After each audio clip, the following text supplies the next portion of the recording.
Welcome to Markets Now. I'm Michelle Rook with Randy Martinson Ag. Well, grains all lower on Monday, but we did see kind of a mixed trade in cattle, higher in the hogs. Okay, Randy, let's talk about kind of the risk-off environment that we saw in the grains today. Where did that come from? Because I know crude oil had a really poor day.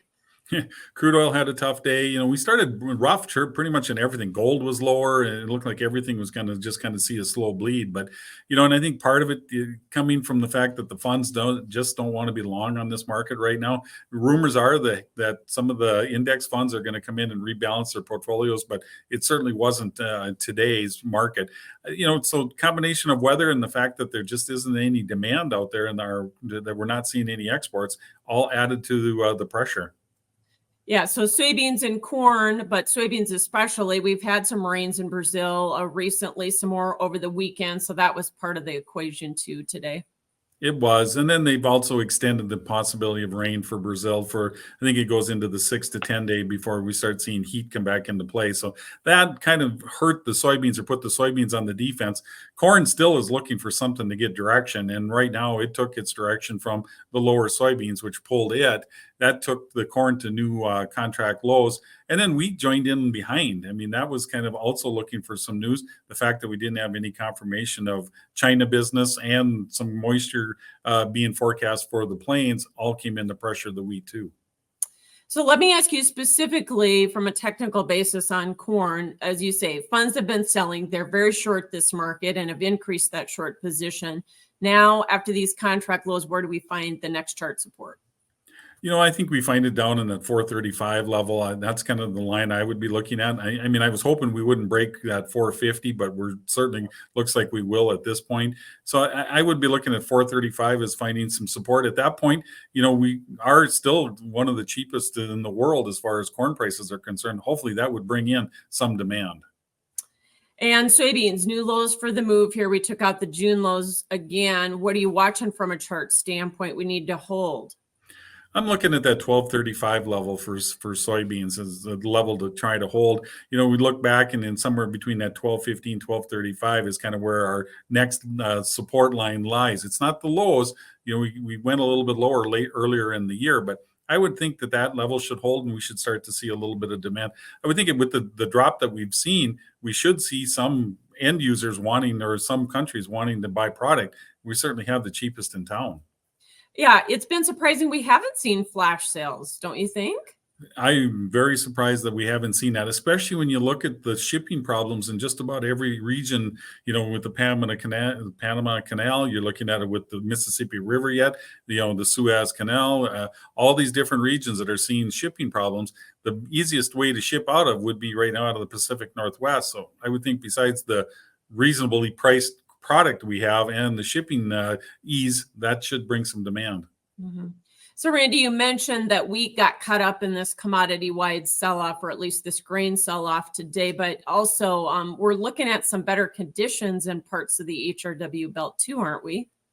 We are, and that's adding to it. I mean, you look at Kansas, Oklahoma, Texas, they all improved in their the December monthly readings. We've got a pretty decent crop rate. You look at, even in there's a few states that did see a little bit of a downturn, Montana, up here more in the northern plains, we saw a little bit more decrease, but the main crop continues to see improvement. And with the moisture in the forecast, it's only going to help it improve.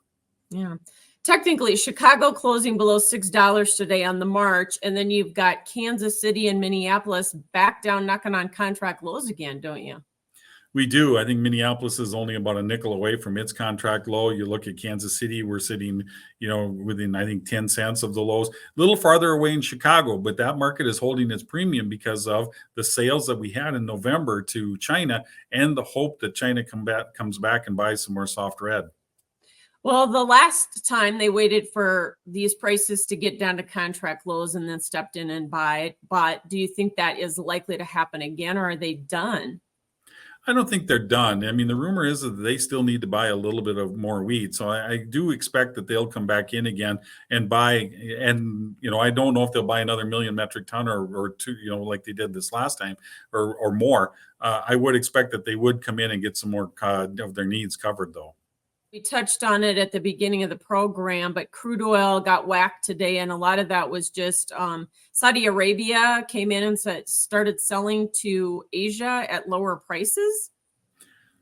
And they're bucking kind of what OPEC's agreement's been, and so we're starting to see a little bit of OPEC kind of go rogue, for the lack of a better word. And so I would expect that because of the trouble in the Middle East, they're starting to try to move product wherever they can. My concern is that we're going to start seeing a logistics issue where we're just not going to be able to get a lot of crude oil shipped. So I've been telling guys, if you get down in that 70 level, it's probably not a bad idea to start locking in your needs. Cattle market, strong opening this morning, pushed by this higher cash trade. It looked like maybe a little push from the weather, but we kind of failed. Did we just hit chart resistance or what? I think we did. I mean, we've seen this market push pretty good, and you're right. I mean, the cash traded very well the last couple of weeks. We did see, box beef where it started to improve a little bit towards the end of the week. We're starting to see, I think, the cattle climb out of this, but now we're going to test to make sure that the ones that have been coming in buying have some holding power. And I think right now it was all technical. They're just going to try to test some support lines, see if they hold, and then see this market start to gain more strength. So this was kind of a reversal today, wasn't it? Kind of was, but I mean, you look at it. I think the market needed to see a little cleanup and a little pressure to come in just to test the longs. I do think that the next cattle on feed report will be friendly. I do think that the cattle inventory report will be friendly.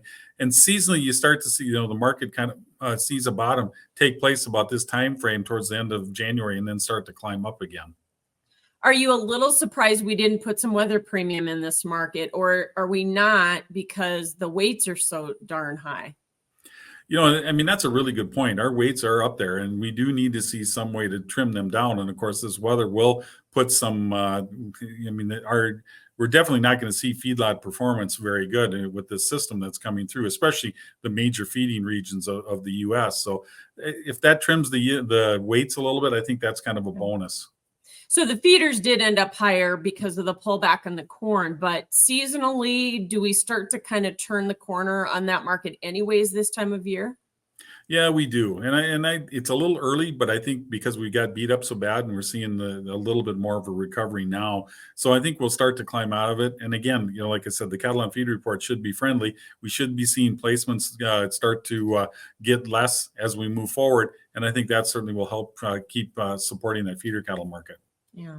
And the hogs ended to the plus side. We had a higher weekly close. So are we just trying to clean up our oversold status, or do you think this market is trying to put in a seasonal low? Yeah, that's a tough one. I mean, I hope we're trying to put in a seasonal low, and if cattle can continue to go, maybe that'll help continue to help push the pork market as well. We do need to see, I think, the domestic demand continue to be strong.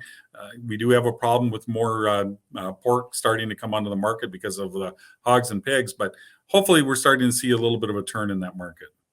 Some good advice. Thanks for joining us, Randy Martinson with Martinson Ag, and that is Markets Now.